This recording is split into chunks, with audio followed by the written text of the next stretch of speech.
intro music. Let's go. Let's try that again. So, are you DTFF?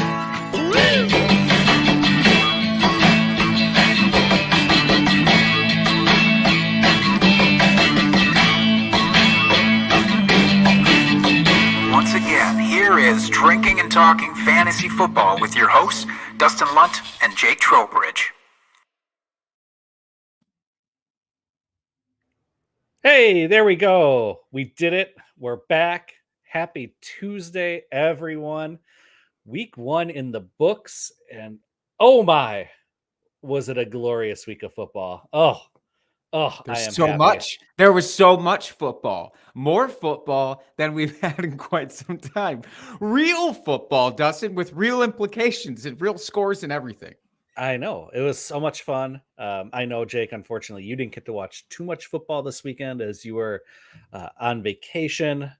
But yeah, you missed some good stuff. I hope you got caught up on all the highlights and everything so far. But yeah, it was a great week 1, especially the early games on Sunday.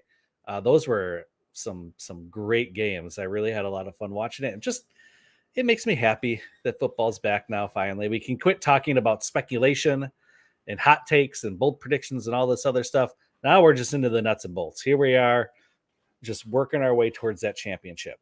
That is right. Now, yes, as you alluded to, I was on vacation with the missus. We were celebrating a little bit early our 1-year wedding anniversary. So we took a trip up to Door County in northern Wisconsin to celebrate. That's where our beer will be from this week, by the way. But I did get a chance. So on Sunday, we holed up at this great little dive bar called AC Tap, which is where AJ Dillon himself apparently really likes to go because they have great little wings and whatnot. So we were there for several hours soaking up all of the football. AJ Dillon did that place proud. Sadly, the rest of the Packers did not, but he Yeah, that was a rough game to watch. We're not going to, wax too heavily here and drown our sorrows, but yeah, we've got other things to talk about. We don't got to wax it all, Dustin. We can talk about good things. Yes, no, it's going to be a fun episode here tonight. We're doing a little reaction, overreaction, and action. 3 things. So yeah, we're each going to touch on just a reaction that we saw from football this weekend, an overreaction, an appropriate reaction, yes, right? Like not an outsized reaction. Yeah. Yes, and then overreaction, what you should not be overreacting to in week 1, because we all know players didn't live up to their expectations, or someone popped off that we didn't think they were going to. We're each going to pick an overreaction and that we think people are going to have out there, and say, just cool the jets. This is not a react. No time to overreact here. And then we're going to give you a little tip of some action you should be taking to help your fantasy team. It's a 3-pronged attack. It is. What we're talking about here tonight. Absolutely. I like it. And to help us get lubricated up for this 3-pronger, now there's a couple of bits. First and foremost, the beer of the week, which, as I alluded to, comes from my trip. Now, actually, this one was not from the aforementioned Door County in northern Wisconsin. The day before, we headed a little further up north. So any Michiganders out there, we were in your neck of the woods, the wife and I, and we made it up to northern Michigan for Mackinac Island, which is an island. Dustin, if you didn't know this, you can't drive vehicles on there. You have to take a ferry, you walk it, or you bike it. And that's all you can do. So that was not my jam as the non-physical say you had to do exercise. Person. That was had to be a rough day for you. The 8-mile bike ride around the island was not my favorite part, but my favorite part was getting this beer afterwards. This is from Sheboygan Brewing, and it is a blood orange honey wheat. Now, this was so damn good out of the tap that I had to go pick up several from the store, bring some back. Dustin, your first impressions of this beer? I like it. Yeah, it's a little sweet, but you would expect that with the honey and the blood oranges. A little sweet, but not overly sweet. It's a good summer wheat beer, I feel like. If it was something I could find around here in the area, I'd probably pick some up and enjoy them in the hot summer sun. You jump on it. It's got a little bit of, Little it's haze. definitely not see-through. Yeah, that's for sure. It's Mhm. definitely hazy. I will say definitely tastes a little bit better out of the tap, but everything does. Everything does. And also, I think it was, again, as a reward for doing physical activity, it went down even better. Now I've done no physical activity, so I get no reward. I just drink it. And it still tastes good, though. Hi, Gotta friend. say hi. We were both about to push the Oh, button look at the at same us. time. That was magical. It We was. did it Hi, Faith. together. Hi, Faith in the chat. But now there's another bit. Now, Dustin, I don't know the order that you feel comfortable doing this. There's drunkenness at the top of this episode, every episode with a drunk trade, but Mhm. there's extra drunkenness coming in tonight. Are you prepared? Do you have an order that you want to do this in? Yeah, let's do the drunk trade first here. Drunk, hammered drunk. Drunk trade of the week.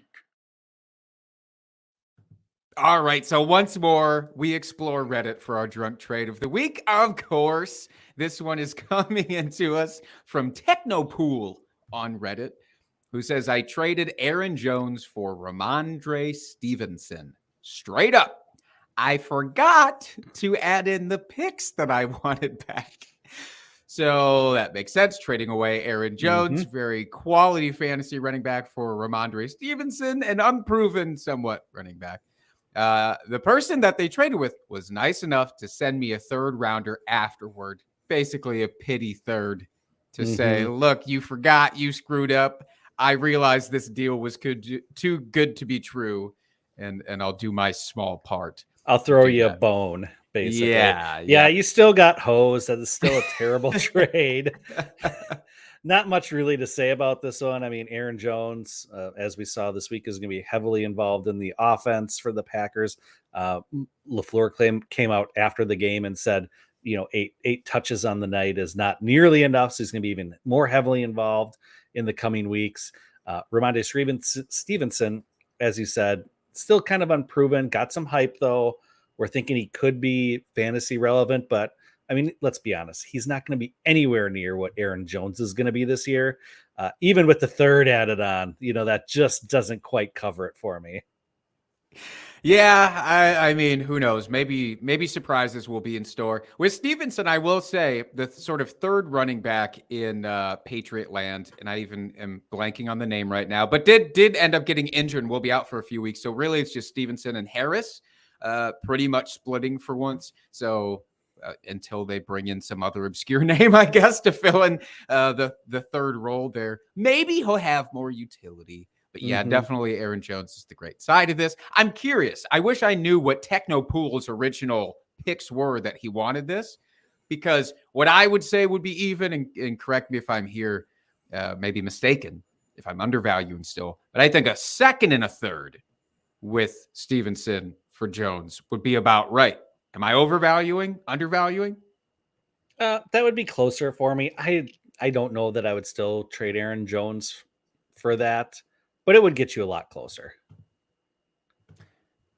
Closer. I'll take closer. By the way, if you can hear me better, I just realized that my mic was coming in through my wrong input. So the drunkenness continues. Yeah, I don't know. I'm interested to see your thoughts, though, Dustin. Have you ever done something where, look, somebody else fucked up, and it was very clear a league mate fucked up, and you said, all right, I'll be nice, and I'll basically try to help you remedy it? Or do you say, nope, screw you. You made the trade, sit in it. This happened to me, actually. I was sending out blanket offers here about a month ago, trying to upgrade my quarterback position in one of my leagues.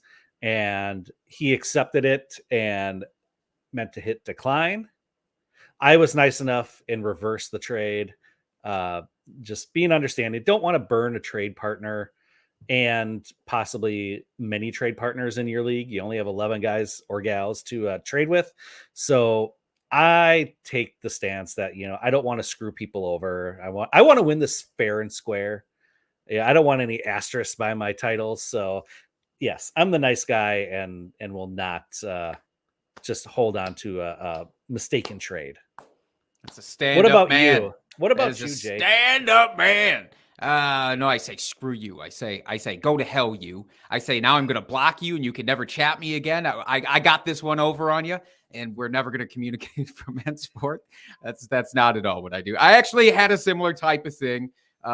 Somebody in one of my leagues, this a couple years back, had sent me one offer, and then I'd sent them an offer, and they rejected and countered with something that was way better for me than my original offer. And I had them look, and I go, you might want to look at that just a little bit closer. I don't think you meant to just give me more for free.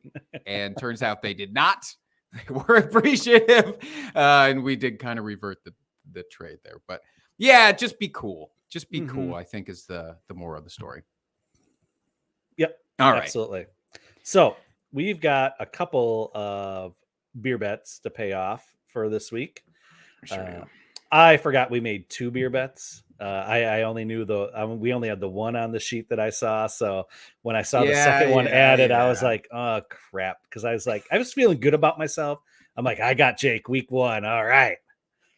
So we got each other. Conveniently forgot the one that you did a little bit less great on. I get it. But we have 2. It's nice. So, and they're both very lopsided for each of us. So the first one on the sheet here is Saquon Barkley versus Derrick Henry in full PPR points. Saquon smashed 33.4 points, and Derrick Henry had 8.2. Brutal. So, here's what happens when Derrick Henry does not get any catches. He has all of them siphoned off from his backfield mate, Dontrell Hilliard, and he doesn't score a touchdown. I mean, you just have to live with a standard sort of non-PPR performance from Derrick Henry, and it's brutal. And meanwhile, Saquon, I mean, goodness, Dustin, you must be thrilled. I know you got him in the second round in our home league. You have to just be living it up on multiple levels. I am very happy. I've been in on Saquon as the offseason's been going this year. So to see him come out week 1, it's great. Do I think he's going to score 33 points every single week? Yes. No, because this Giants offense is not very good. But it is promising to see him kind of back to form in week 1. Fair. Well, to you, sir, I say, and then you can finish afterwards, but I just want to get this out because otherwise it's going to get stuck in my throat. I'm not going to be able to get it out. You, sir, are an amazing fantasy football prognosticator / genius. Cheers. Thank you, sir. And then the bet I lost, our second bet, you had Gabe Davis, and I was taking A-Rob in the Thursday night matchup, kicking off the season. Gabe Davis, 18.8 points, had that big touchdown catch, and then A-Rob only had 2.2 points. Not good at all. Frankly, that whole Rams offense struggled on Thursday night. I don't know if it's just the Bills defense, week 1, but that was not what I think anyone was expecting to see with this game. So unfortunately, yes, I am back to our unofficial sponsor, Fireball. Please sponsor us. Jake, you are an amazing fantasy football prognosticator / genius. Well, would you look at that? It's like we're both amazing and both terrible at the same time. It's crazy. I have to give a shout out. Mine was Patty's Irish whiskey. My folks got this for me and the missus as a wedding gift last year, and we cracked it open as the anniversary celebration. Nice. Not a shot whiskey, I will say, but normally pretty good. It's good to have those under our belt, though, isn't it? To have those first beer bet payouts out. Yep. So quick question from the chat here, Jake, before we move on to the main event. Trade Dotson for ETN. Yes. And I'm going to spoil a bit of a segment coming up later that's going to talk about Washington players. But even though I think Jahan Dotson is incredible, and I do think will probably be the rookie wide receiver of the year that you really want for fantasy, I still believe that ETN is going to right the ship, and you want a running back more than a wide receiver pretty much always. If they're going to be close to the same level, I'm going to err on the side of ETN. And I do think ETN comes around to be much more productive. Mm-hmm. Yep, right with you there, Jake. I concur. All right. All right. So- well, let's get in. Let's talk about some of this shit here, Dustin. I'm Yes. excited. Yeah, so we are going to start with reactions. We each picked one from the slate of games this weekend. I will kick us off here, Jake. My reaction is the Kansas City offense is going to be just fine without Tyreek Hill there. I know there's a lot of chatter this offseason. What's the offense going to look like? What are they going to do? You know, Tyreek Hill and Patrick Mahomes are such a dynamic duo. Travis Kelce's getting older. They bring in a bunch of just guys that aren't necessarily quote unquote special. They brought in Juju, MVS from the Packers. Mecole Hardman's going into his third season here, but he hasn't done anything. You know, they got the rookie Sky Moore. You know, they bring in a bunch of who's of running backs with Ronald Jones, and they got the rookie with Isaiah Pacheco, and you know, all these new pieces coming in. And we were all questioning, what is this offense really going to look like? I mean, because Tyreek and Kelce were kind of the focal points here, but now was this going to be more of a spread it around offense? Was it going to be hyper focused on Kelce? Was one of these wide receivers going to emerge? And, you know, the offense itself, I mean, they lit the world on fire. And I don't know if that was just a function of week one, where they had basically all offseason to prep for this Arizona game, as seen as they were the first game on their schedule. If it's a function of the defenses just not being quite as caught up as the offense. I think we touched on that last week a little bit. Or did Andy Reid just really revamp his offense, and this is what the KC offense is going to be? But, I mean, Patrick Mahomes, 360 yards, 5 touchdowns. It's what we all expect. It's not too shabby. Yeah. Not too shabby for old Patty there. Yeah, Travis Kelce, 8 receptions, 121 yards, and a touchdown. Great. That's kind of what we expected. But from these wide receivers, you saw Juju with 6 receptions for 79 yards. No touchdown, but still very encouraging that he's gotten that much, you know, usage. MVS had 4 for 44. Jerick McKinnon got involved in the passing game, much to the chagrin of people out there, I'm sure. And then we also saw a little CEH getting involved in the rush game and the receiving game. He had 2 receiving touchdowns. What's up with that?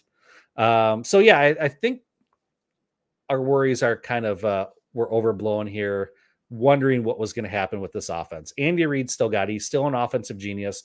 You still have one of the best quarterbacks in the league, one of the best tight ends in the league. They've got nothing to worry about. Yeah, seems like that offense is they're gonna do some things. Mm-hmm. Who knows? They might even make it to the playoffs, Dustin. I don't know. Maybe I'm talking crazy. Maybe I'm talking crazy. No, I like that. I do wonder at this stage, to follow up on this.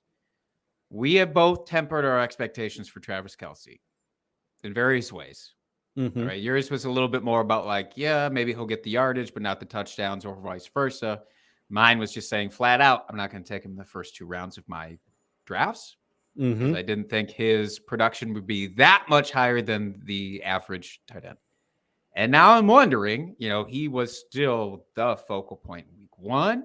Do we think that backs off?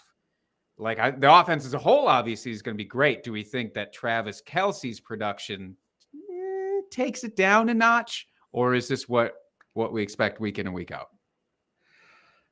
I think this is probably what you can expect for the majority of the season here, barring any sort of injury.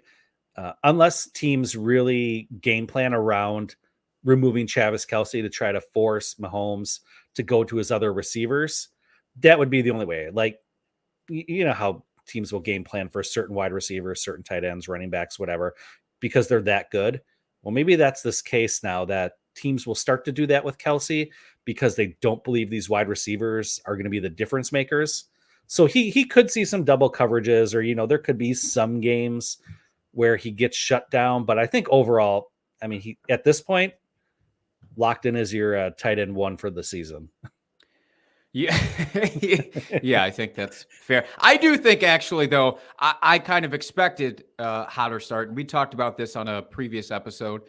Right. I think it's reasonable the first 4 games where Pat is still getting that connection established with his new wide receivers that, like, yeah, he's going to rely on the guy that's been there forever. I still think that it tapers off a little bit.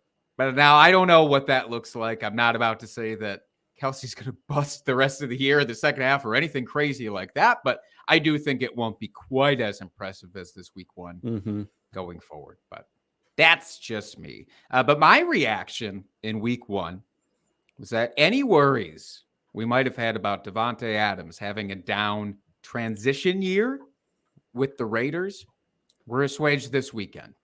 We basically got the kaput on that. I had talked about it. I don't know if he's going to be able to maintain the target share that he had with Aaron Rodgers, which was insanely high. It's mid 30%, high 30% target share for the last 3 years, basically. I said, man, there's just no way, because Darren Waller and Hunter Renfrow, and they're great players in their own right. Davante can't possibly keep that up. And then he comes out week one. He has 17 targets against the Chargers. That's a 46% share of the targets. That is scorching. Almost, by the way, for you non-mathematicians, that's almost 50%. And he ends up putting up a stat line of 10 receptions for 141 yards and a touchdown off of that. It's like, yeah, his old college quarterback is gunning for it. Every time, just about. And he has no bones about that. And so it's like, they must breakfast together. They must breakfast, brunch, Brenner. They must do it all together. But, you know, and I think some of it was just, look, dude, we're going to prove some doubters wrong this first week. Like you and me, we're still right there. We're just going to do this. And part of it might have just been very intentional. And part of it is just Davante Adams being that fucking good. Now, Darren Waller, again, very good. Hunter Renfrow, very good players in their own right. They were the next closest in the target ladder here. They each had 6 apiece. 6 apiece. Davante Adams, 17. These guys, 6 apiece.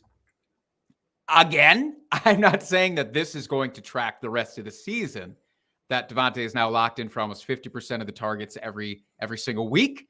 But what a goddamn showing. And it does make me feel like he's going to be right on track for where he has been the last couple of years. I was going to say, it wouldn't be out of the realm of possibilities to see like a 30% target share again, based off of this week.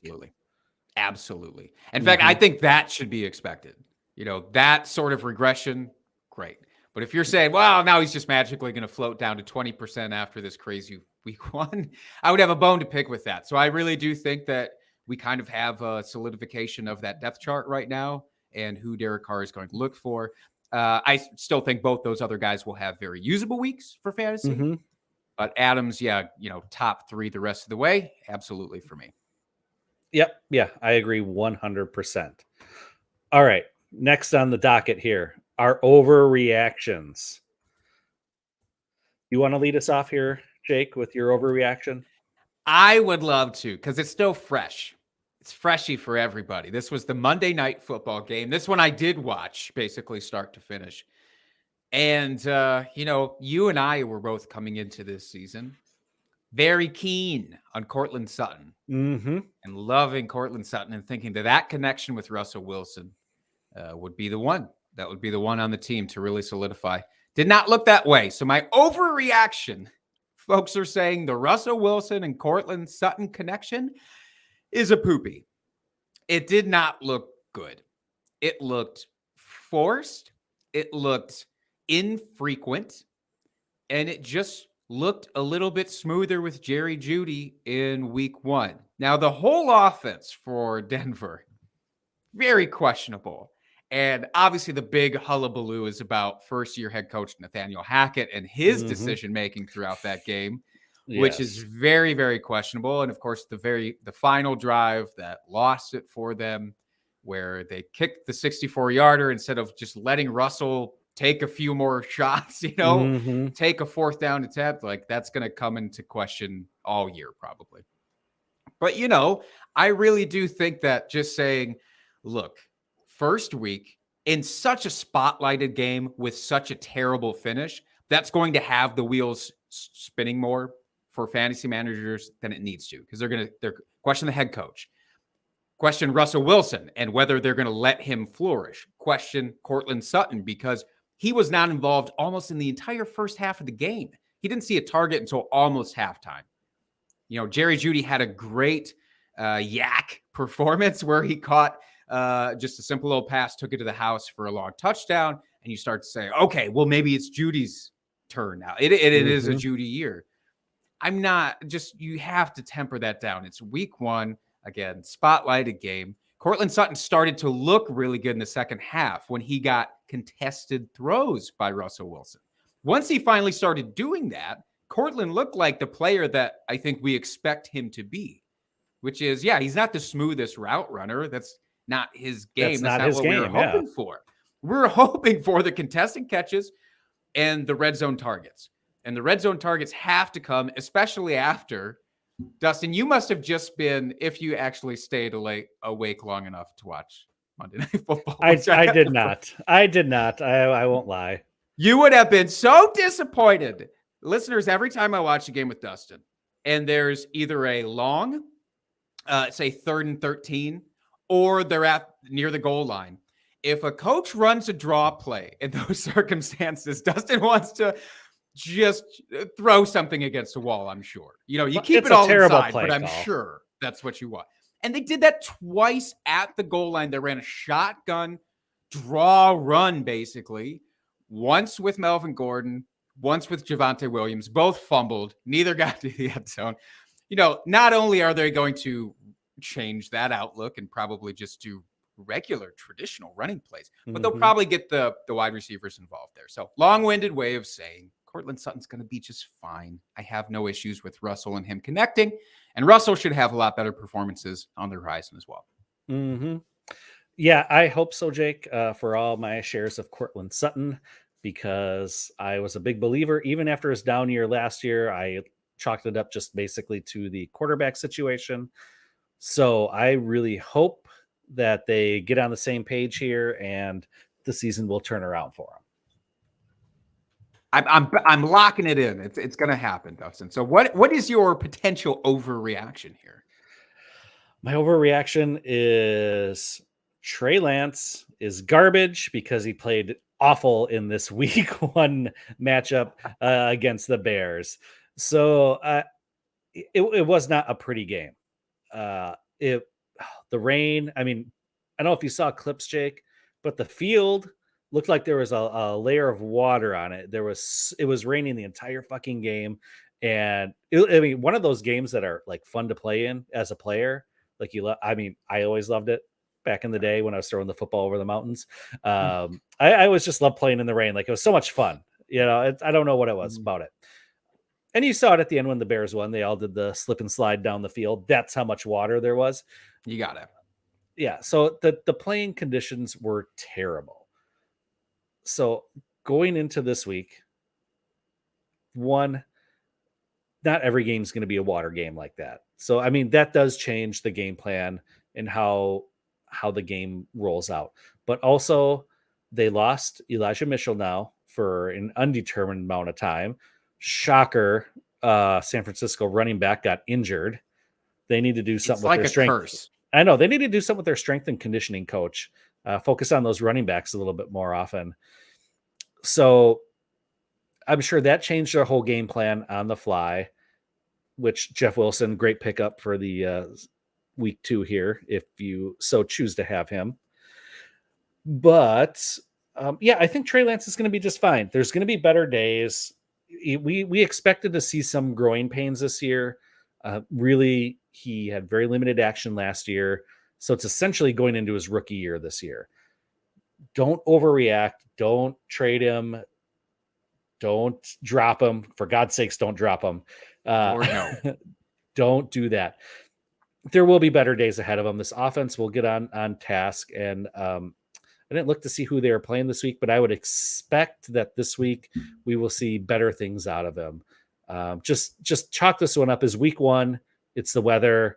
and that's about it.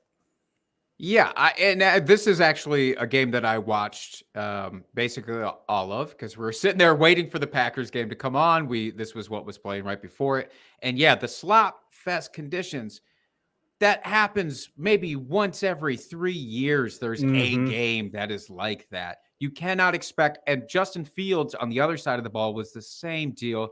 I think he had 6 completions through like the third quarter because why are you wouldn't even try to throw the ball unless there was a wide open Dante Pettis on the other side of the field for some reason, which did happen. But like otherwise, you're going to keep things so contained. And it's just like ball security mode. You just want to make sure you don't lose the ball in those kind of games. So I'm 1000% with you. If somebody is foolish enough to trade away Trey Lance because of this game and because of Jimmy Garoppolo still hanging out there, take advantage of that. Dustin, before we move into our next segment, we do have a question here from Hunter V18 in the chat.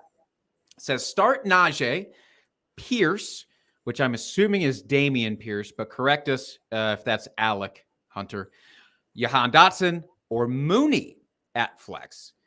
Well, Dustin, I know my answer here because we're going to talk about one of these players a little bit later, but who is yours? I think I will go with I will probably go with Dotson. I know it's kind of scary after having such a big week 1, but I mean, I happen to disagree with your Mooney take here that we're going to talk about here a little bit later, Jake. So I won't get into it too much. I just don't like the matchup. And then Pierce, I'm just not trusting at this point. And Najee, I just don't like the matchup against the Patriots. So, and Dotson is going against the Commanders are going against the Lions, which Lions played surprisingly well this week. But I think that's probably the best matchup that we'll see. So that's who I would go with. I don't mind Dotson, and I'm actually going to be talking about him in just a bit here as well. But you alerted to it. I really like Mooney for reasons I'll get into more in depth later, but I'm not scared of that matchup. What I did want to call out here was it's not unreasonable to sit someone like Najee Harris. I know that sounds crazy this early, week 2. He is a very high draft pick. You got him in the first or second round, just depending. But not only his matchup, but the foot injury does scare me. So he has a foot injury that popped up here. He'd been dealing with a foot injury throughout the offseason that was kind of shrugged off a little bit. And now I wonder if that was just a player just saying, screw it. Like, I'll play through anything. And, of course, a player doesn't want to admit if something really is bothering them that much. So now that it's kind of a reiteration of that foot injury, I'm a little scared. Damian Pierce, I just, he's not getting targets. Burkhead is getting the targets for him, so I don't want to mess with him unless it's a standard league. So I think we're just kind of split here. I'm perfectly fine with Dotson, but I would prefer Mooney. All right. And then one more here, Jake. Lance or Wentz? Look, I'm going to side with you here, Dustin. I'm going to take Trey Lance. I think Carson Wentz had a pseudo revenge game going against Doug Peterson's Jaguars in week 1, and he looked great. Don't get me wrong. I think he's worthy of a waiver pickup. If you're struggling at the position, I don't think you are struggling if you have Trey Lance, but some other quarterbacks might, or 2 quarterback leagues, he's great. I would still take Trey Lance here for this week. Yep. Same here, Jake. All right. And then action.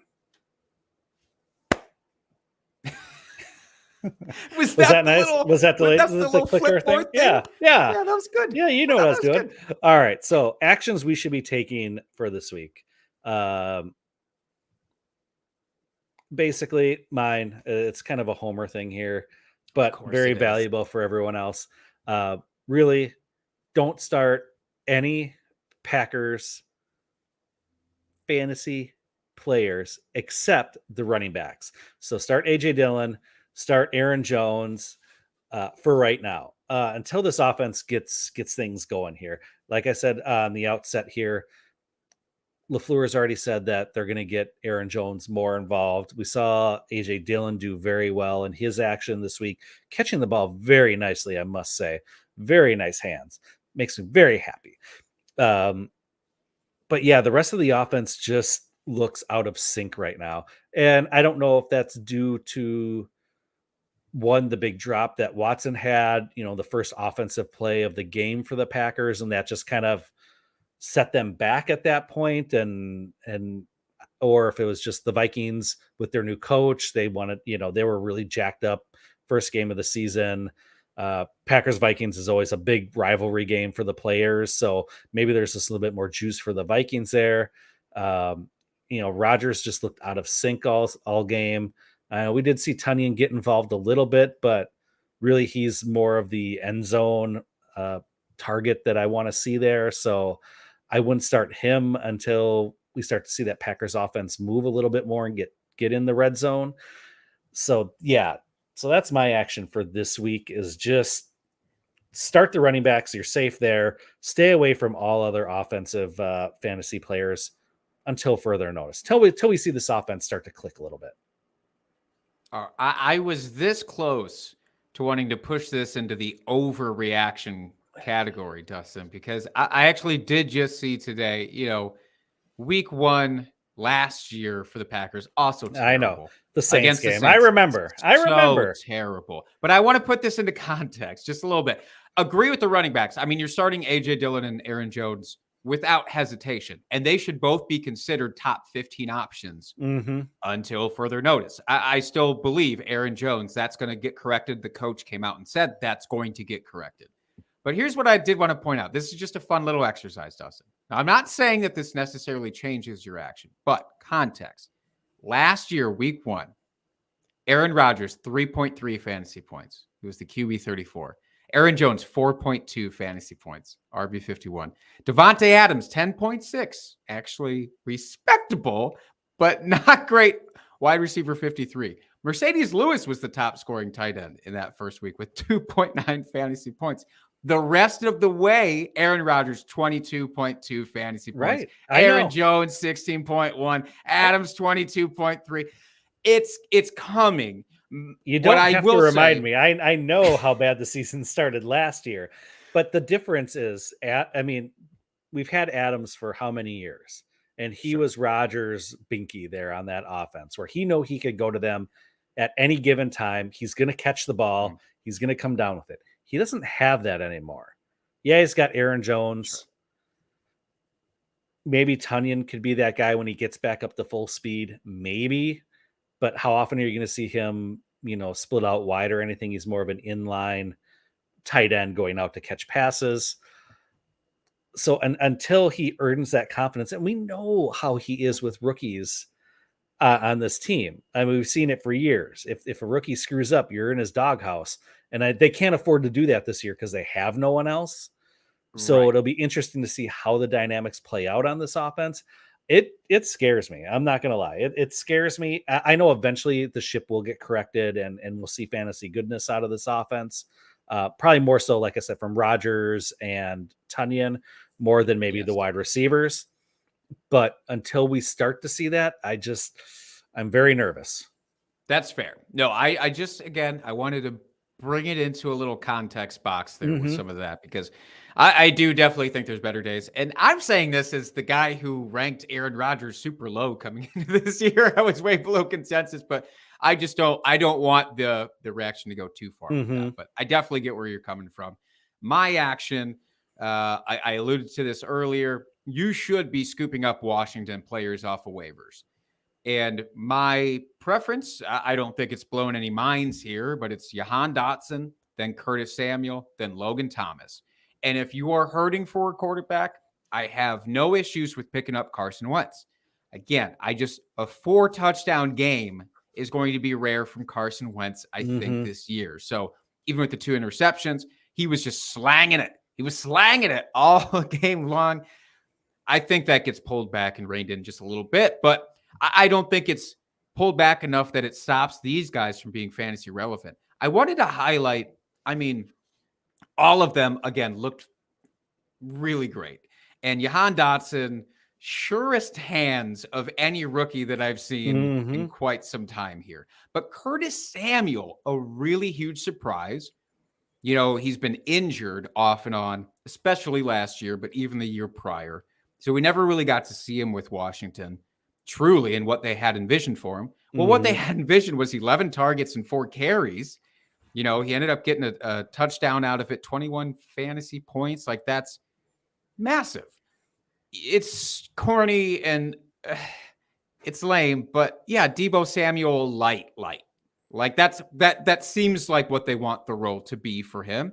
And that makes sense because Brian Robinson was injured. They're running back there, so they want to get him some carries. It's not going to be outrageous, but it's enough to bolster his floor. I think he's a really incredible flex play that you should be trying to get. Again, Jahan Mhm. Dotson, we already talked about.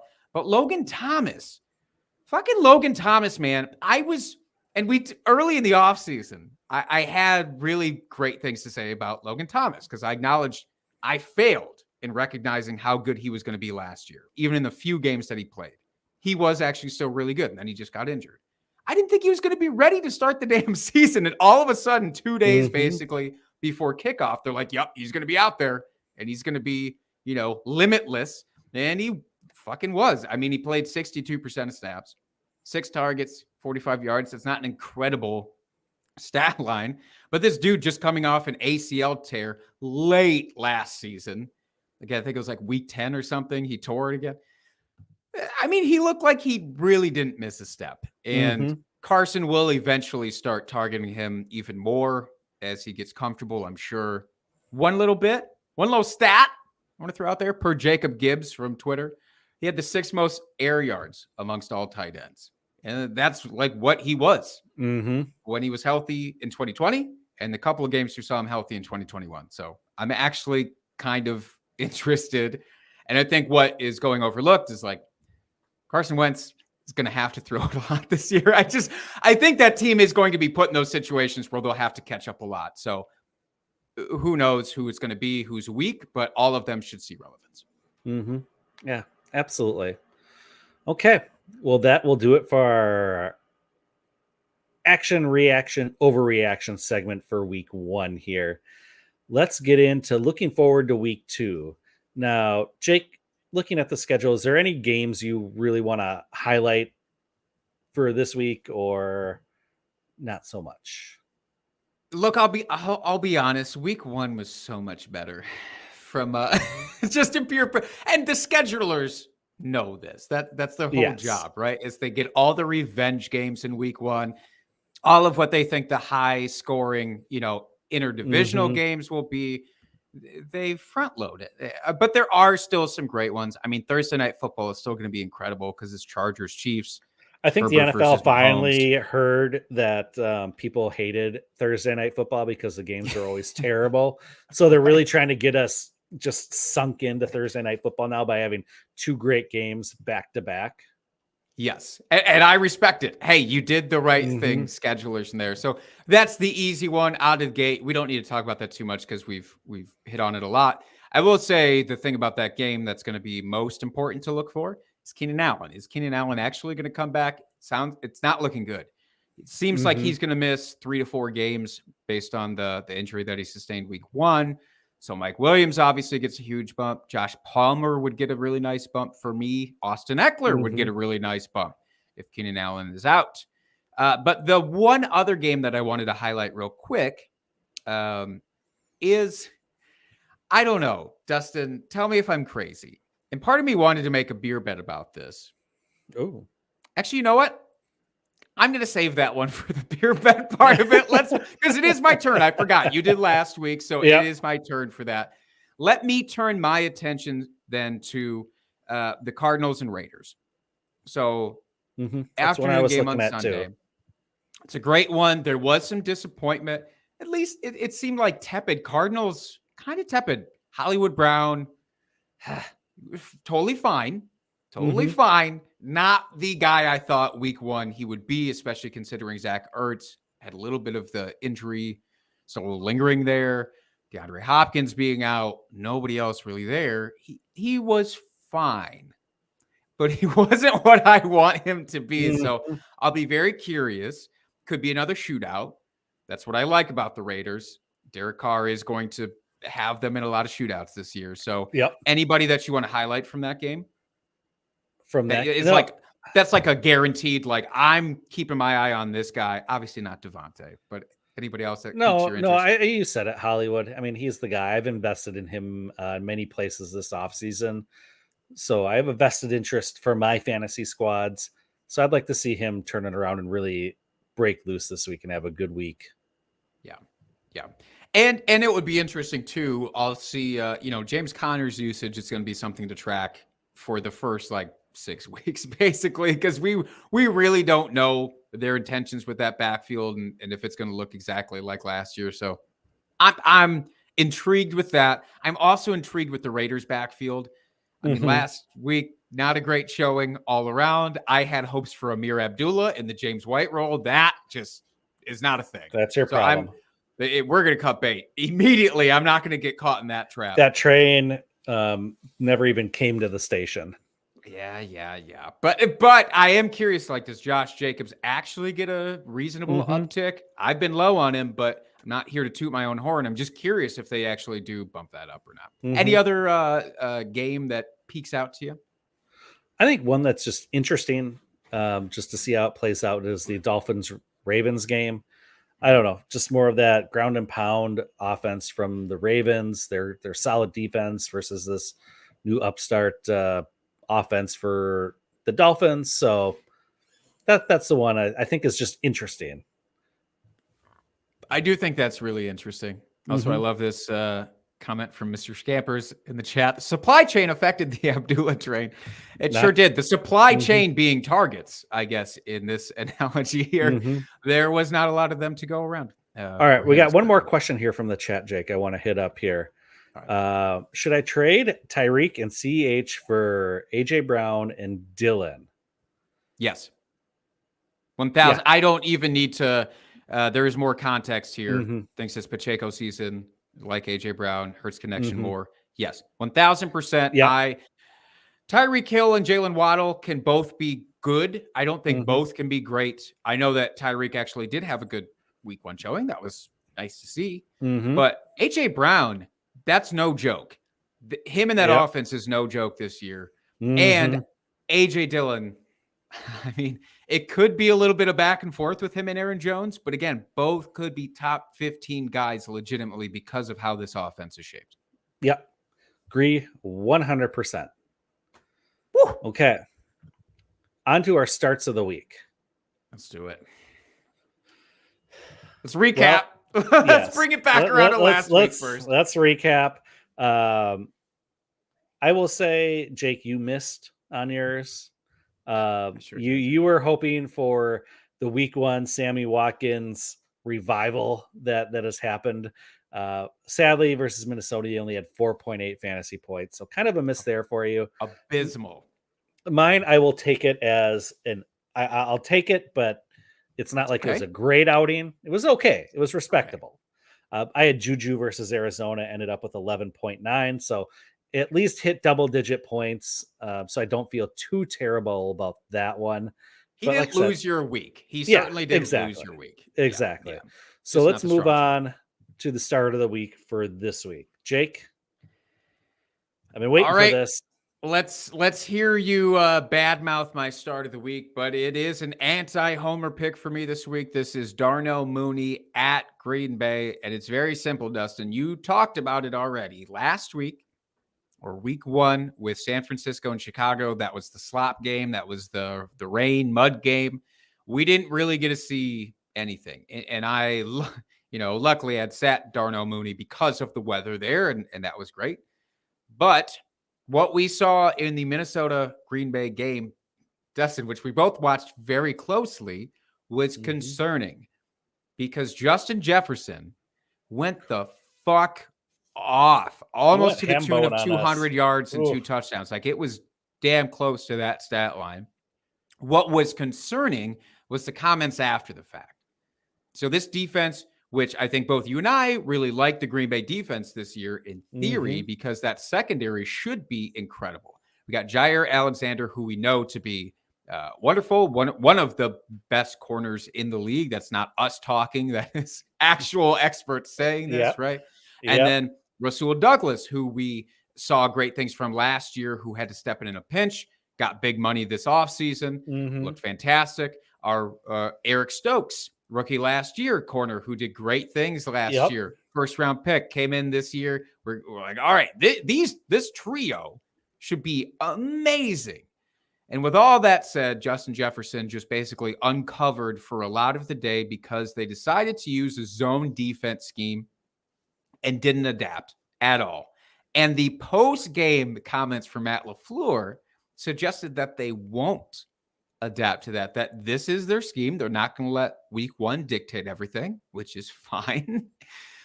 And the Bears do not have the same caliber of offense that the Vikings do, obviously. There is really maybe two threats. It's Darnell Mooney and then Cole Kmet. If you want to lump David Montgomery in there, you're free to. I don't think his team wants to, but you're free to. But I really do think that this is the case. If you're just going to be doing this zone coverage all game long, there's still going to be plenty of openings for Darnell Mooney to get going. Maybe this is a game where, the Bears play from behind, fingers crossed. But either way, this is big play potential in a guy, going against a defense that's what they're doing right now. They are unfortunately allowing those big plays, and I don't think it's going to change. So Darnell Mooney, look, it's not going to be a Justin Jefferson stat line, but I think he's going to be very solid this week. Yeah, I don't like this at all. I do think that the Packers defense will rebound a bit this week, and they will take care of some of these glaring deficiencies that we saw. And let's be honest, Justin Jefferson, if you're trying to compare Justin Jefferson to Darnell Mooney, I'm not you're doing out that. of your fucking mind. I'm not doing that. They're not even close to the same receiver. Justin Jefferson is just a special kind of receiver. There's a reason why he's had like the most receiving yards in the first 2 years in the league, because he's that special a player. So For sure. I understand what you're saying, Jake. What we saw this last week out of the Packers defense was not great at all. In fact, it was the complete opposite of great. And I understand the concern, but like you said, this Bears offense is not something special, I hope. And I do expect the defense to rebound a bit this week. So, well, it's a win-win for me, Dustin, because guess what? If he does poorly, that means the Bears lose basically automatically. But if he does all right, then my fantasy prognostication has come true. So let's move on to your week 2 start. Yeah. So my week 2 start this week is DJ Chark versus Washington. Now, he had a very respectable week 1 here for the Detroit offense. Someone that we figured would be the number 2 or number 3 option in this offense. If you say TJ Hawkinson would be the number 2 behind Amon-Ra St. Brown. Had a respectable, came in as wide receiver 22 on the week. Had 8 targets, 4 receptions, 50 yards, and a touchdown, which you love to see. The Washington defense, not great. They gave up a lot of points this last week. They're actually 23rd ranked defense against wide receivers.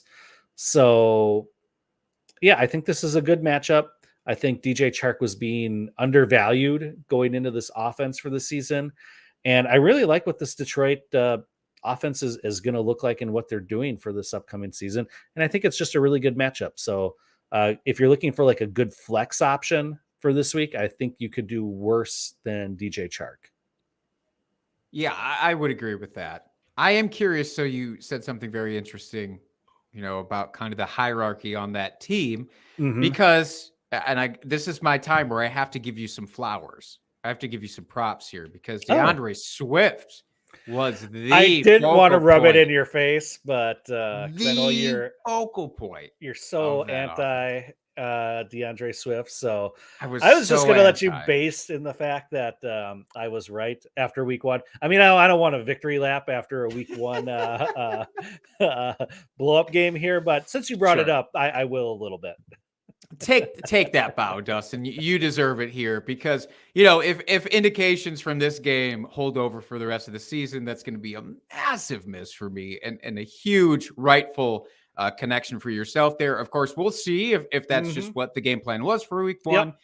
Yep. If the guys do get more involved, because as you said, in terms of hierarchy, now Amon-Ra was still heavily targeted. I mean, got 12 targets in that game. That was wonderful. But DJ Chark, TJ Hawkinson, everybody was involved. I mean, Jamal Williams, let me give myself at least the tiniest sliver, just the tiniest, just to get me through this week. Because I was a little concerned about his implementation there, stealing away from Swift, and Jamal Williams did get a lot of the red zone work. He did. I know. And he got that first touchdown at the goal line there early in the game. And I was like, got two touchdowns Jake was right. that week. Yeah, 2 touchdowns out of the week. So he definitely has, sniping ability. But hey, if Swift is going to get the workload that he got, it doesn't even matter. Yeah. And if this offense is going to be this potent from what we saw, then there's room for all these pieces on this offense to have fantasy value for you this year. Absolutely. Just real quick, would you still start Amon-Ra over DJ this week? Oh, yeah. Or is absolutely. that even in contention? Okay. No. Amon-Ra is basically a must start until further notice. He is the number one option on this team. Good deal. I like it. All right, Jake. Beer bet? Yep. It's my time to shine. It's my time to shine. So again, I wanted to highlight this earlier, but I wanted to savor it for this one. So again, just a quick little bat pat for us last week. I promise this is only as a prelude to this beer bet, but I want to talk about the Falcons and Rams for ours. So last week, a lot of issues, a lot of concerns on our end about Cam Akers and what he would actually be able to do. He didn't do anything in that first week, and it's a little scary. Now, Darrell Henderson, who we were a little bit higher on, did something. He was fine. He was respectable. He was okay. Again, didn't lose your week. I think he got about 12 fantasy points, so fine. Now, this week, though, I want to pit the backfields against each other because in Atlanta, a guy I had hopes for a little bit was Tyler Algier, a rookie running back coming in there. He was a healthy scratch this first week. Saw nothing. It was the Cordarrelle Patterson show once again in Atlanta. I don't think either of us saw this coming. We were both kind of riding that wave of like, yeah, he's the trap to some extent, but he proved himself.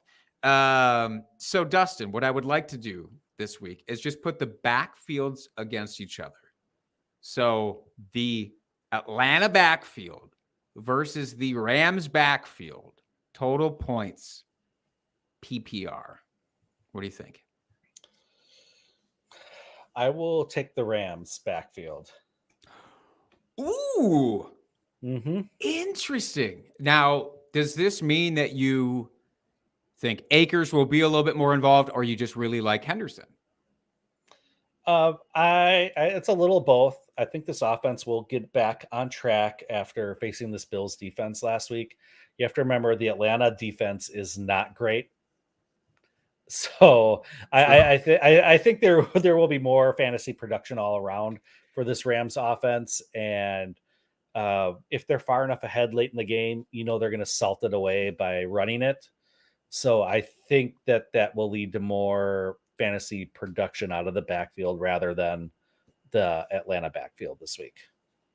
Yeah, that's fair. I would say Atlanta was a surprise all around. The whole team was a surprise. They moved the ball fairly well.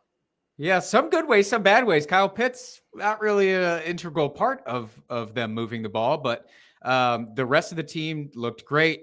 Cordarrelle Patterson kind of glossed over this, but 22 rushing attempts for 120 yards and a touchdown, 5 targets, 3 receptions.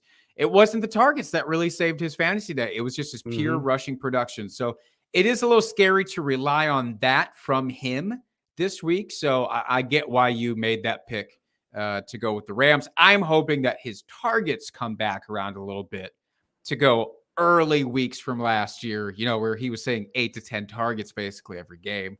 That's what I'm going to hope for. I don't think Algier is really, again, going to be, he'll probably be a healthy scratch again. And it'll basically be Cordarrelle. So we'll see, but I'll take it because I have to. All right. It's your bet. You have to. Okay.